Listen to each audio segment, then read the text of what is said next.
네, 여러분 오늘 반갑습니다. 추운데 이렇게 많이 오셔서 이 프로그램이 통합의학으로 건강 달인되기 이렇게 제목이 붙어 있는데 통합의학이 어떤 건지는 뭐 충분히 오리엔테이션을 다 받으셨을 거고 사실 지금의 의사들은 의학만 공부해서는 되지 않아요. 워낙에 그 주변 과학들이 빠르게 많이 발전을 하고 있기 때문에 거기에서 새롭게 밝혀지는 그 지식들을 모르면 한마디로 돌팔이가 되는 거죠. 세월이 갈수록. 그래서 이 최면의학이라는 것도 아직은 그 국내에서도 좀 새롭고 외국에서도 좀 여기보다는 활성화되어 있지만 일반적으로는 많이 알려져 있지 않습니다. 그래서 오늘 전반적인 그 개요를 좀 이해하고 이게 의사들만의 문제, 환자들만의 문제가 아니고 건강한 분들한테도 굉장히 도움이 되는 그런 좋은 기술이고 또 학문이기 때문에 오늘 제 강의가 여러분들한테 이 좀 지식욕을 불러일으키는 그런 계기가 되면 저도 좋겠습니다. 그래서 우선은 이제 첫 시간에 이 현상이라는 것이 뭐냐, 최면, 그리고 이제 이게 어떻게 흘러온 것이고 지금 뭐에 쓰이는 거냐 이런 것에 대해서 우리가 좀 알 필요가 있을 것 같아요. 그래서 오늘 제가 이제 설명할 것은 여기에 나와 있는 목차대로 그 상태, 그 다음에 역사, 또 어떻게 흘러왔고, 또 지금 현재 우리가 쓰고 있는 데 있어서 문제점들, 또 장점들 이런 것을 제가 말씀을 드리겠습니다. 그러니까 한마디로 말해서 최면 상태란 것은 지금 우리가 생활할 때 이 의식이 모든 걸 지배하지 않아요? 이따 내가 뭘 해야지, 이걸 이렇게 풀어야지, 그리고 자기가 통제하고 관리하고. 그래서 결국은 내 머릿속의 생각이 항상 한 70~80% 이상을 지배를 하고 마음속에서 어떤 느낌이 올라올 때 또 뭔지 직관이 올라올 때 어지간한 것은 그냥 아유 이럴 리 없어 자기가 다 눌러버린단 말이에요. 그러니까 머리에 의존하면서 살고 머릿속으로 모든 것을 결정을 하려고 하다 보니까 결국은 자기 머릿속에서 볼 수 있는 거, 기억하는 거 이외에는 써먹을 수가 없어요. 뭔가를 결정하고 뭔가를 자기가 이제 해야 되는데 머리로는 이걸 해야 되는데 하는데 가슴에서는 이게 아닌 것 같은데 하는 느낌이 들 때가 있다. 그런 경우에 되게 아이 내가 왜 이런 생각을 하지 눌러버려. 그리고 자기가 머리로 결정한 거를 따라갔는데 나중에 보니까 마음속에서 느꼈던 그 이상한 예감이 맞았다. 저 사람 되게 좋은 사람 같은데 내가 뭔지 좀 꺼림칙 했는데 아이 그래도 좋은 사람 같아. 따라갔더니 사기를 당했는데 나중에 보니까 아 그때 꺼림칙한 게 맞았다. 이런 일들이 아마 있으실 거예요. 여러 가지 일에서. 이게 왜 그러냐 하면 자기 내면에서는 이미 머리보다 훨씬 많은 오래된 체험과 느낌과 미묘한 어떤 정보들을 가지고 속에서 이게 컴퓨터가 돌아가는데 이 머리는 거기에 미치지 못해요. 눈에 보이는 거, 만져지는 거, 자기한테 확실하게 느껴지는 데이터만 가지고 결정하다 보니까 나중에 보면 항상 한 발 뒤떨어지거나 아니면 한 템포 어긋나 버리는 결과를 가져오는 경우가 많이 있습니다. 그런데 대부분의 우리는 머리를 쓰고 의지력으로 뭐를 하려고 하고 그 의식에 기대서 평생을 살아가게 되니까 항상 머리는 복잡하고 잡념은 많고 문제는 풀리지 않고 제가 우리 환자들한테 그런 얘기를 해요. 5분 고민해서 답이 안 나오면 네가 닷새를 밤을 새도 답이 안 나온다. 왜냐하면 그거는 시간이 흘러가면서 그 문제가 풀려가는 과정에 따라서 이리도 갈 수 있고 저리도 갈 수 있는데 나는 빨리 결정을 내려서 이걸 이렇게 하고 싶어가지고 자꾸 이게 1번, 2번, 3번 자꾸 표를 만들고 거기에 안주를 하려고 하는데 그게 뜻대로 돌아가지 않으니까 좌절하고 지치고 더 복잡해지는 거예요. 하지만 이 최면 상태라는 건 뭐냐 하면 한마디로 말해서 의식이 조금 역전이 되는 거예요. 내면에 있는 느낌과 직관이 조금 더 주도권을 잡고 맞으면 그게 한 50% 이상, 60% 이상을 지배를 하고 우리의 머릿속의 생각은 한 30~40%로 이렇게 줄어들어서 흐름에 따라서 느낌에 따라서 직관에 따라서 더 많은 것을 이렇게 할 수 있는 상태가 된 것을 최면 상태라고 합니다.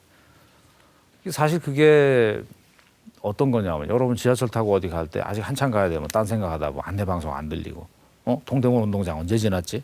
해화동 다음에 내려야 되는데 이런 식으로 그 다음에 이제 좋아하는 음악 듣다 보면은 옛날 생각나고 뭐 그 음악이 금방 흘러가고 친구들하고 수다 떨면 1시간 금방 가고 인터넷 서핑하다 보면 또 1시간. 이게 전부 최면이에요. 그러니까 사실은 아침에 눈을 뜨고 잘 때까지 우리는 최면 상태에 대부분 들어가 있습니다. 자기 혼자만의 생각에 빠져 있고 뭔가 자기가 하는 일에 집중해 있을 때는 전부 최면이라고 할 수 있죠.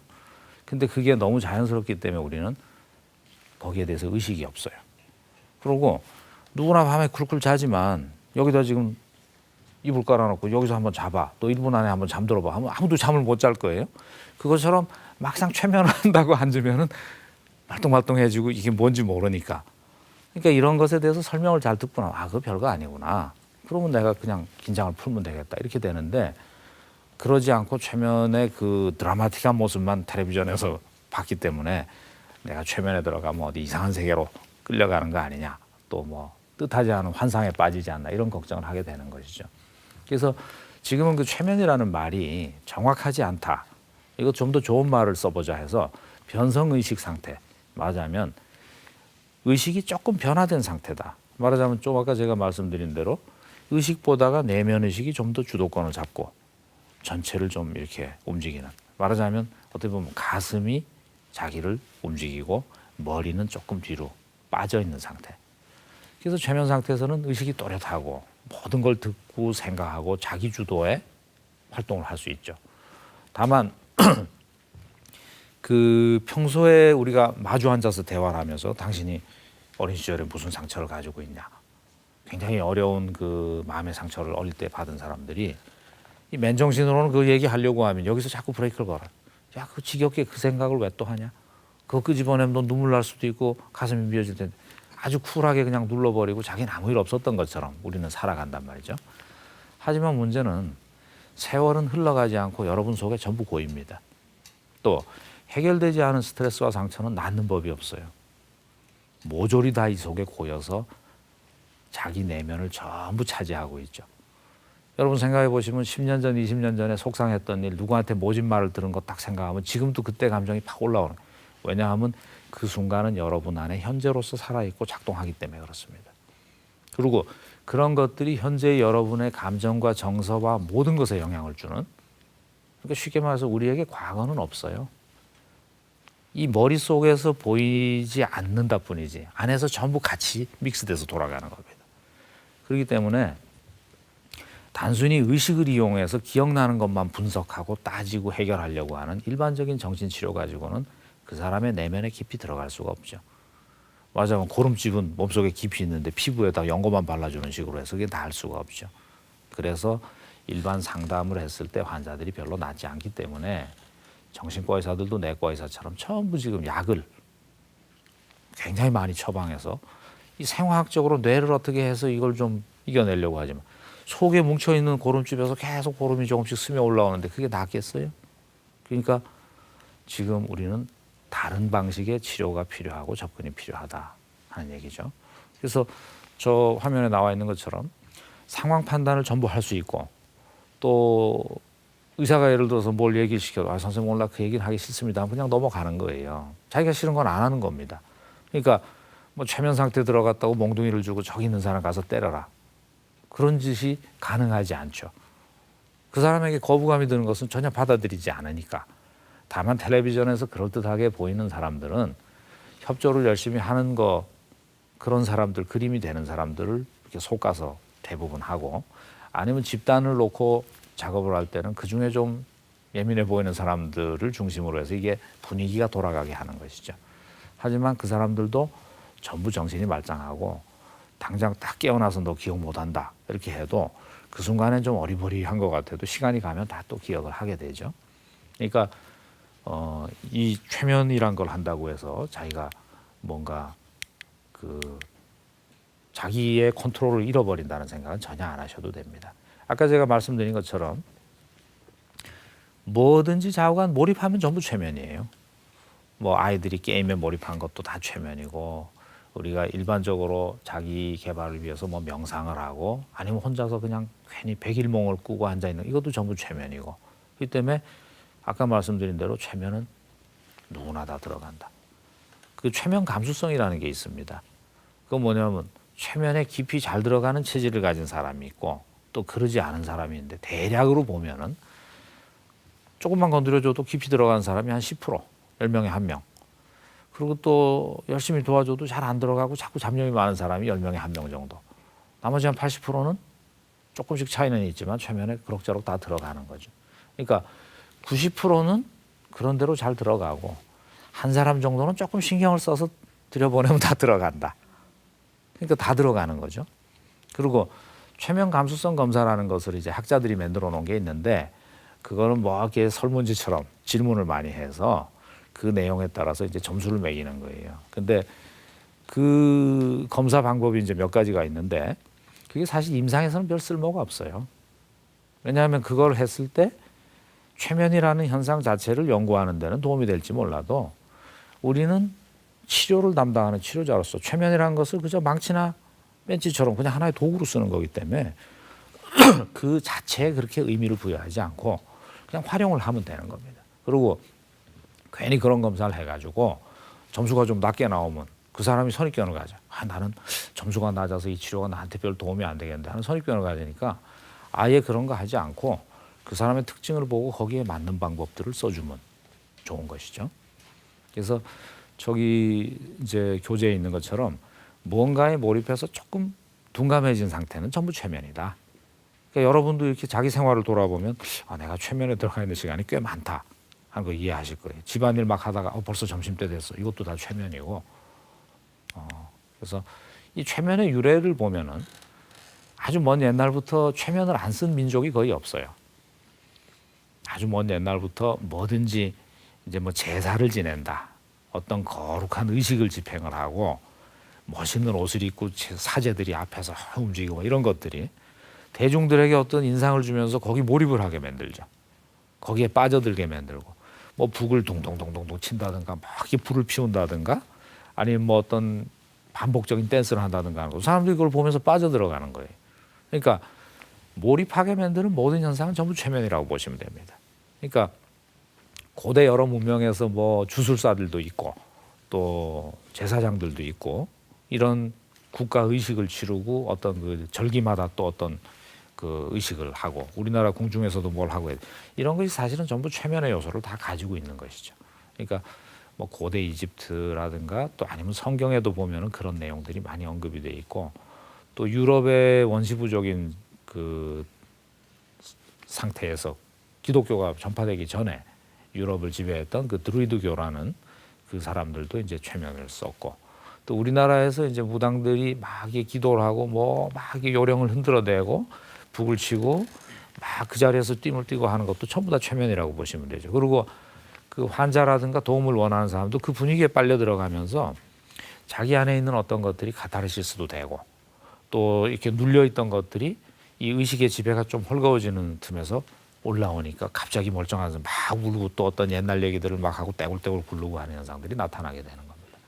근데 이게 중세로 내려오면서도 저기 뭐 몇 사람 이름이 있습니다만 여러 가지 이제 그땐 과학이 별로 발전하지 않은 시대이기 때문에 자기들 나름대로 이걸 설명해 보려고 무슨 그 자기장 이론이다 뭐다. 그러니까 이 공간 속에는 이 우리가 알고 있는 자극 그 플러스 극과 마이너스 극이 서로 끌고 당기고 하는 것처럼 공간에도 그런 기운이 있는데 그런 것이 우리 몸속에 있는 어떤 부분에 영향을 줘가지고 저런 현상이 일어난다. 뭐 이렇게 주장한 사람들이 있죠.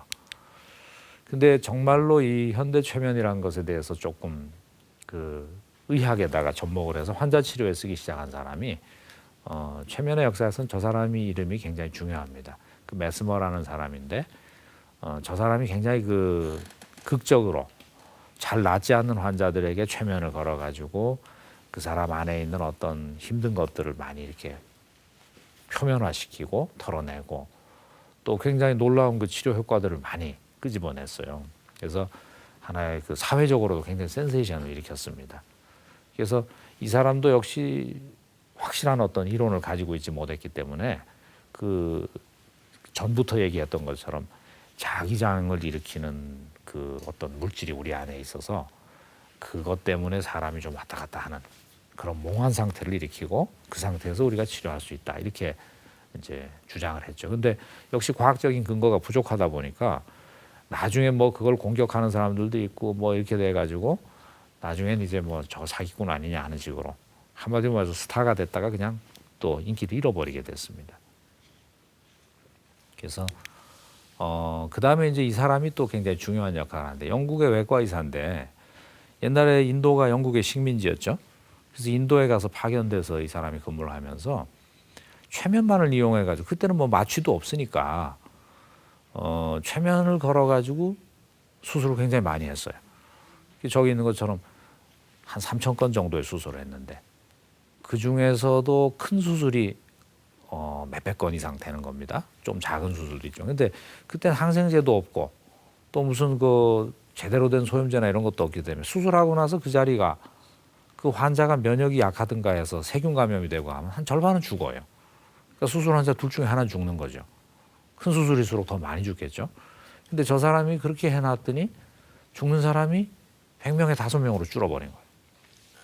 말하자면 치료에도 도움이 되고 또 그 치료되는 기간도 짧아지고 세균 감염이라든가 합병증도 적고 감염이나 통증 뭐 이런 거 줄고 회복 기간도 많이 줄었어요. 그래서 이 사람이 이거를 다 모아가지고 부정할 수 없는 증거죠. 수술해서 다 그 케이스가 있으니까 이걸 그 본국에 있는 영국의 그 국립 아카데미에다가 보고를 했는데 그 당시 의사들이 이걸 보고 한참 고민을 하다가 살고 죽는 건 하늘의 일이지 의사들이 관여할 일이 아니지 이건 신성모독이다 해가지고 그냥 그 논문을 받아들이질 않았어요. 그러니까 불과 100~200년 전만 해도 얼마나 그게 무지몽매한 시대였는가 하는 거 우리가 알 수 있는 거죠. 그러니까 의사들이나 과학자라고 해서 딱 오픈된 마음을 가지고 모든 걸 보는 게 아니고 자기에게 그 거부감이 없는 자료만 보고 나머지는 이렇게 밀어내고 하는 경우들이 참 많이 있습니다. 그래서 이제 비슷한 시대의 사람인데 이 제임스 브레이드라는 사람이 최면이라는 말을 이제 처음으로 만들어냈어요. 이걸 뭐라고 할 것이냐, 뭐 자기장이다 뭐다 하는데 확실하게 얘기할 수 있는 건 하나도 없고 이거는 그냥 잠자는 것처럼 환자가 이렇게 늘어져 있으니까 잠잔다는 의미의 그 히프노라는 그 그리스어를 가져다가 히프노시스다라는 말을 이제 처음 쓴 거죠. 근데 요즘에 들어서는 저 말이 환자가 잠든 게 아닌데 잠자는 거라는 표현을 하고 있으니까 오해를 많이 불러일으킨다. 여러분만 해도 벌써 최면이고 그 잠자는 거하고 비슷하다 하니까 오해를 많이 하시잖아요. 그래서 그러지 말자 해서 변성된 의식 상태다 이렇게 했는데 그 말은 복잡하고 길잖아요. 그렇기 때문에 아직도 그냥 최면이란 말을 일반적으로 쓰고 또 그것이 이해하는 데는 더 도움이 됩니다. 그래서 이 최면의학을 많이 그래도 발전시킨 것이 이제 유럽 쪽에서 그 시대만 해도 미국은 별 볼 일 없는 변방국가였고 유럽이 이제 이 문명과 과학의 중심이었는데 프랑스에서 특히 그 최면에 대해서 연구를 많이 진행을 했습니다. 그래서 이 최면을 중심으로 하는 정신 치료를 연구하는 그 낭시 학파라는 것도 이제 몇 사람이 창립을 했고 또 이제 파리 학파라는 것이 또 있어가지고 두 학파에서 서로 이제 라이벌 의식도 가지고 서로 연구를 공유하기도 하고 그랬었는데 거기에서부터 이제 요즘 흔히 말하는 다중인격, 빙의 현상 이러한 그 해리 현상에 대한 연구들이 최면을 깊이 파고 들어가면서부터 논문이 많이 나오는 거예요. 그러니까 그 시대에는 그런 그 해리 현상으로 완전히 인격이 변하는 사람, 아니면 해리가 돼서 자기가 한 일을 전혀 기억 못하는 사람, 또 다중적인 어떤 측면을 보이는 사람들에 대해서 연구가 많이 진행이 되고 또 거기에 대한 이제 새로운 사실들이 많이 밝혀지고 그랬죠. 근데 이제 문제는 프로이트가 등장하면서 이제 문제가 좀 생깁니다. 뭐냐면 실제 이 프로이트는 저 그룹에 속해 가지고 최면을 배우고 공부하고 최면으로 환자들을 많이 보던 사람이에요. 근데 최면으로 환자들을 보다 보니까 자기가 이해할 수 없는 상황들이 많이 나오는 거예요. 왜냐하면 최면의학에 대한 어떤 그 지식이나 최면 상태에서 나타날 수 있는 현상에 대한 연구가 별로 없는 상태이기 때문에 자기가 경험하는 그 당황스러운 상황들이 잘 이해도 안 되고 논리적으로 분석도 안 되고 왜 환자들의 억압돼 있던 아까 얘기한 대로 수십 년간 묵혀 있던 것들이 이걸 꽉 누르고 있던 의식이 좀 헐거워지니까 이게 튀어 올라오면서 막 폭발을 하고 영 안 보이던 면들이 보이고 그러면서 낫기도 하지만 그러면서 혼란에 빠지기도 하는 거예요. 자기가 봤을 때는. 그러다 보니까 그렇게 치료를 하다가 이제 최면을 고만하고 그때 자기가 경험한 걸 가지고 어떤 이론을 만들기 시작했어요. 근데 아무리 이론을 잘 만들어도 어떤 현상 전체를 이론 속에 다 집어넣을 수는 없죠. 부분적으로 그거를 이론화시킬 수는 있지만 그 현상의 복잡함을 전부 이론으로 만들어서 묶을 수는 없는 것이죠. 그래서 정신분석 이론의 토대가 되는 게 결국은 최면의 경험을 프로이트가 했기 때문에 정신분석 이론이 탄생할 수 있었다. 그래서 최면을 연구하는 학교에서는 최면이 모든 정신치료의 어머니고 프로이트는 굉장히 능력이 없는 최면 치료자였다. 그런 얘기들을 합니다. 근데 이제 문제는 뭐냐 하면 그 시대는 어떤 시대냐 하면은 계몽이 되면서 지식이 나오고 논리적인 철학적인 뭐 과학적인 데이터들이 막 유럽에 쏟아져 나오면서 모든 것을 인간의 의식으로 지성으로 해결할 수 있다라는 그런 자만심이 굉장히 팽배해지던 시대예요. 그래서 지적인 거, 논리적인 거, 많이 배우고 분석하는 것 같은 것들이 굉장히 인기를 끌고 사회적으로도 그런 것들로서 이 세상을 전부 이해하고 과학이 모든 것을 다 풀어줄 것이다 하는 생각을 이제 막 사람들이 하기 시작한 시대이기 때문에 애매하고 복잡한 최면보다는 굉장히 분석적인 문장을 쫙 나열한 그 프로이트의 이론이 아주 어필을 하게 됩니다. 그래서 그 정신분석 이론이 인기를 얻고 또 프로이트는 거기서 그냥 학자로서만 끝난 것보다는 여러 제자들을 거느리고 계속 글을 써내고 강연도 하고 하면서 정치적으로도 자기의 새로운 이론이 자리를 잡게 하는 데 있어서 굉장히 능력을 많이 발휘를 합니다. 그러다 보니까 정신분석 이론이 나와서 최면 치료는 뭐 좀 문제가 있다. 이게 더 그런 거다. 이런 식이 되니까 최면 치료에 대해서 사람들의 관심이 많이 이제 열버졌죠. 그러다 보니까 상대적으로 이 최면 치료가 힘을 잃어버리게 되는 거예요. 그리고 전부 이제 정신분석 이론에 입각해서 어떤 것들을 이제 접근하고 거기에서 또 파생된 여러 가지 새로운 이론들이 나오고 지금도 심리 치료를 하는 기법이 여러 몇백 가지가 됩니다. 몇백 가지가 된다는 거는 제대로 쓸만한 게 하나도 없다는 얘기가 되기도 해요. 부분적으로는 일부의 환자들한테 도움이 될 수는 있어도 이거를 모두에게 쓸 수 있는 보편적이면서 강력한 치료의 프로그램은 사실 마땅한 것이 없다. 이렇게 말할 수 있는 거죠. 근데 프로이드도 나이를 먹어서 이제 자기가 보니까 이 최면이라는 게 굉장히 중요하다 하는 생각을 하게 됐는데 그때는 이미 자기가 뿌린 씨앗이 전부 세상을 덮어가지고 이제 늙은 프로이드의 말은 들리지 않는 거예요. 젊은 그 후계자들 또 그거를 받아가지고 또 막 가지치기를 하고 복잡한 이론을 만들어내는 사람들이 주도권을 잡기 때문에 나중에 이제 프로이드가 그런 얘기를 해도 별로 그게 반영이 되질 않습니다. 그래서 최면의학이 많이 이제 프랑스에서는 몰락을 했는데 반대로 미국 쪽에서는 저 벤자민 러시라는 사람은 그 미국의 정신의학의 아버지라고 하는 사람인데 저 사람이 이제 최면과 이제 사람의 상상력을 동원해서 치료에 이용을 하고 또 이제 다중인격도 발견을 하고 그러기는 했지만 미국에서만 좀 명맥을 이어가고 그 다음에는 전체적으로는 이제 이 인기가 다 사가버렸어요. 근데 세계 2차 대전이 발발하고 1차 대전하고 2차 대전을 지나오면서 그 포탄 소리에 놀라고 그 어떤 그 끔찍한 전투 장면에서 충격을 받고 한 군인들이 다른 방법으로 잘 치료가 안 되는데 최면 치료를 했을 때 굉장히 회복이 빠르고 아주 극적인 어떤 결과들을 가져오는 거를 이 군의관들이 많이 보게 됩니다. 그러다 보니까 이게 뭐지? 하고 연구를 하기 시작하면서 야, 이게 굉장히 중요한 치료의 도구가 될 수 있겠다. 이렇게 해가지고 이제 그 저기 보면은 그 참전한 병사들의 그 외상후 증후군이라든가 또 그 전투 신경증 이런 것들을 회복하는데 많이 도움이 됐기 때문에 이걸 연구하다가 최초로 이제 미국보다 영국이 좀 빨랐습니다. 1955년도에 이제 영국의 의학협회가 이 최면을 정식 치료의 하나로 받아들이게 됐죠.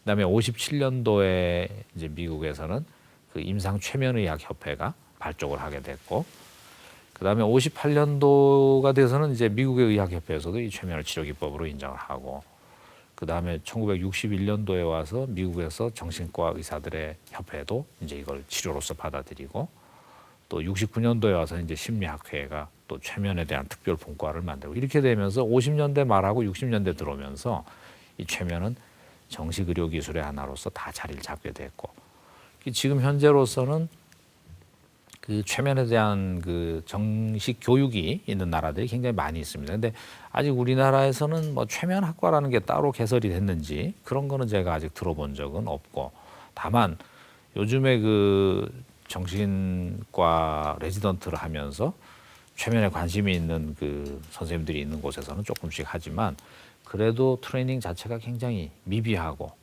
그 트레이닝을 할 수 있는 여건이 되질 않아요.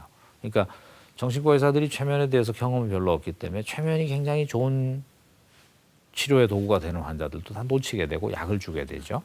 그렇기 때문에 사실상 이 적절하지 못한 치료를 받으면서 오랫동안 끌고 가는 증상들도 많이 생기는 겁니다.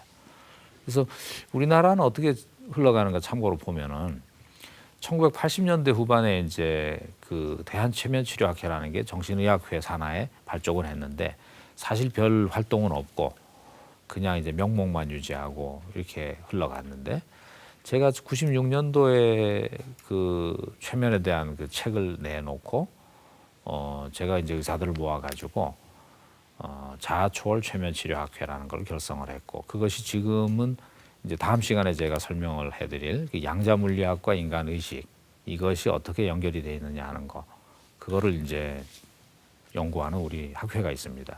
그래서 양자정신의학회다 하는 게 지금 활동을 하고 있습니다. 그래서 최면이 가지는 그 장점과 또 문제점들에 대해서 간단히 살펴보면은 한마디로 말해서 아까 얘기한 대로 그냥 그 사람의 심층으로 들어가는 거예요.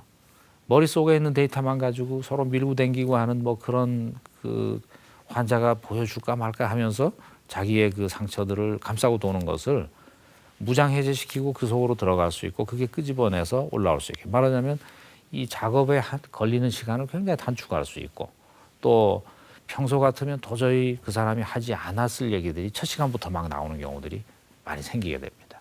그래서 내면에 숨어있는 그런 감정의 찌꺼기들 말하자면 분출할 수 없는 고름집이 안에서 10년, 20년 묵어 있는데 거기에 통로를 뚫어주면서 이렇게 쫙 빨아내고 거기에 새살이 채워질 수 있는 그 지름길이 될 수 있다 하는 거고 또 하나 좋은 점은 뭐냐면 그 사람의 필요에 따라서 스스로 혼자 있을 때 자꾸 연습을 하고 스스로 힐링할 수 있는 방법들을 가르쳐서 치료의 많은 부분을 의사가 개입하지 않고 환자 혼자서 자기를 치료해 나갈 수 있다는 장점이 있어요.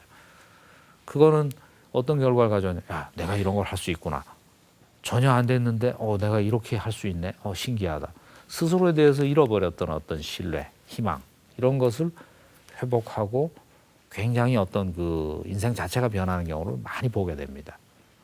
그래서 그 사람이 가지고 있던 눌려있던 잠재력 또 그 사람이 갖고 있던 정말 아까운 어떤 재능 같은 것들이 그거를 누르고 있던 어떤 힘이 사라짐으로써 꽃 피어나게 되는 경우를 많이 보게 되죠.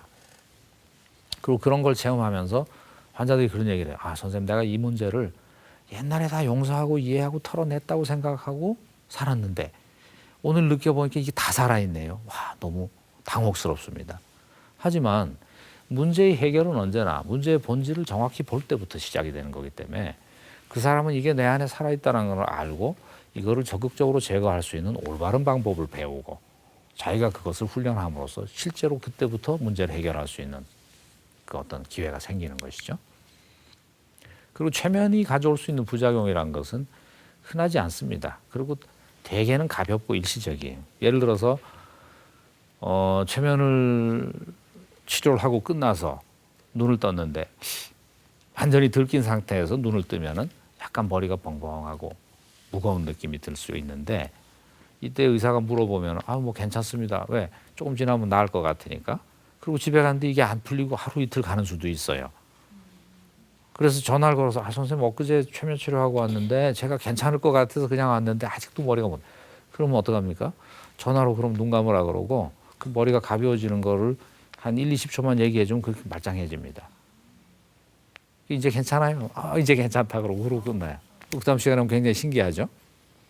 그래서 최면 상태에 들어가 있어도 자기가 의식이 말짱하기 때문에 여러분은 내가 최면에 있다라는 느낌이 없어요. 이런 지식을 모르고 하면. 그러니까 어딘가 가서 최면을 했는데 자기 정신이 말짱하니까 나 최면 안 들어갔다. 당신이 사기꾼이다. 어? 당신 텔레비전 잘하더니 왜 나한테는 안 되느냐. 이래가지고 막 서로 싸우는 것도 우리가 볼 수가 있죠. 그러니까 최면은 의식이 말짱한 상태에서 그냥 내 내면이 조금 더 힘을 얻고 더 솔직한 자기가 더 표현이 되고 있는 그대로의 자기를 더 드러낼 수 있는 그러한 과정이다 하는 것만 이해를 하시면 되죠.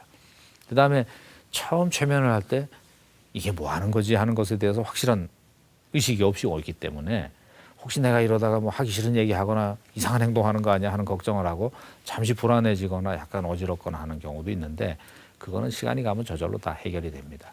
그리고 환자한테 그 최면을 한다고 할 때 예를 들어서 자기가 내과 의사면서 정신과 환자를 치료하려고 한다든가 뭐 치과 의사면서 또 다른 어떤 부분에 손을 댄다 이런 것은 하지 않아야 돼요.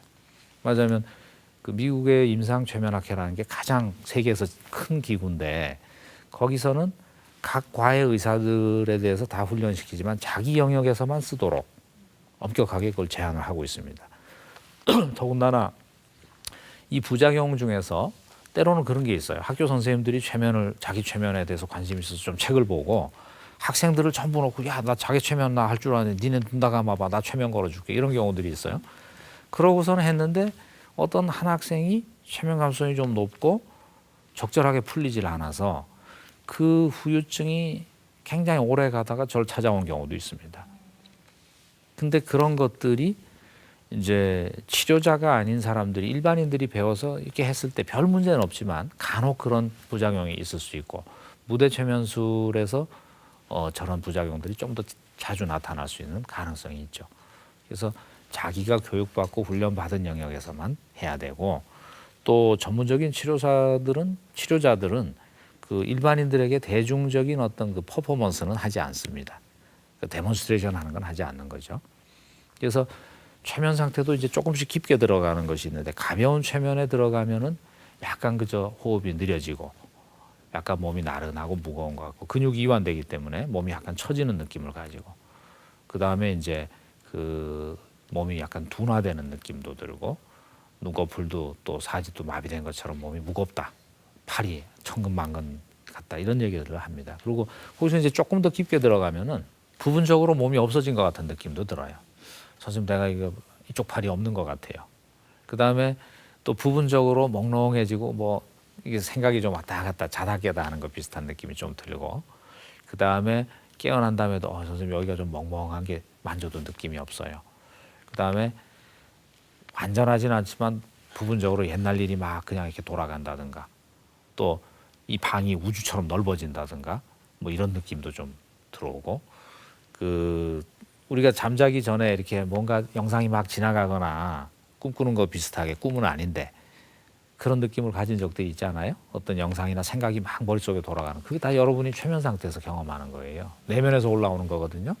그리고 주위에서도 소리가 들리지만 되게 멀리 들리기도 하고 아예 신경이 쓰이지 않고 이런 것들이 이제 중간 상태에서 나타나고 그다음에 좀 더 깊이 들어가게 되면 완전한 연령탱 말하자면 5살대로 돌아가서 5살짜리처럼 말을 하게 되고 또 소리가 정말로 들리는 그런 체험도 하게 되고 또 들리는 소리가 안 들리기도 합니다. 밖에서 나는 소리가 전혀 안 들리기도 하고 그러고 이제 그 몸이 좀 느낌이 없어지는 것 같다는 부분이 좀 넓어지죠. 그래서 어떤 환자들은 중간에 선생님 제가 몸에 요만큼만 났고 전신이 다 없어진 것 같아요.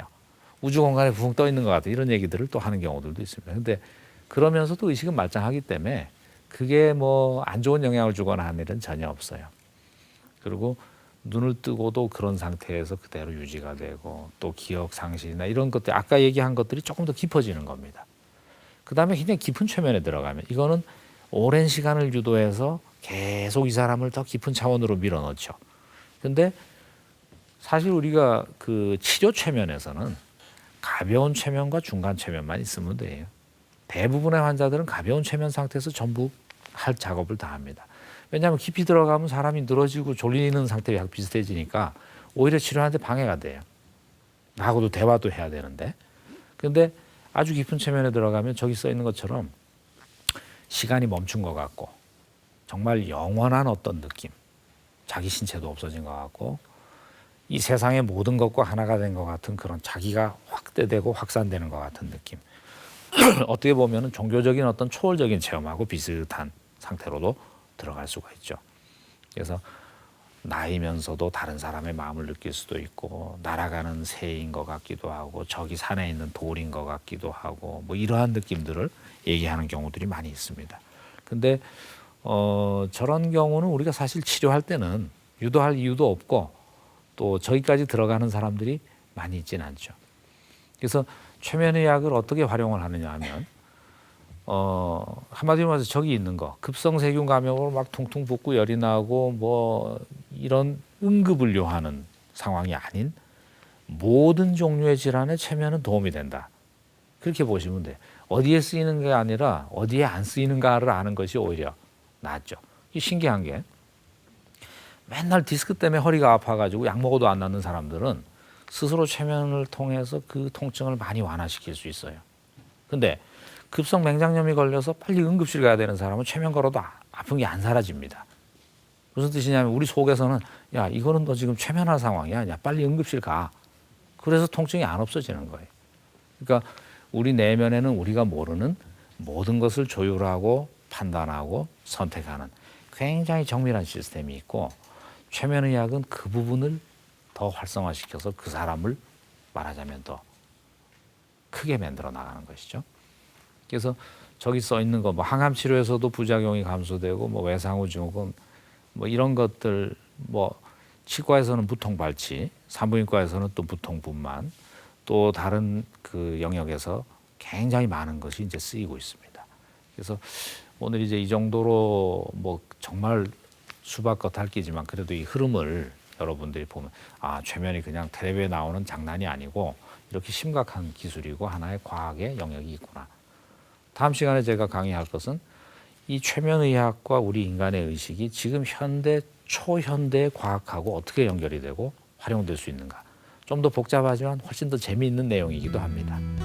여러분 끝까지 들어주셔서 감사하고요. 네, 다음 시간에 또 뵙겠습니다.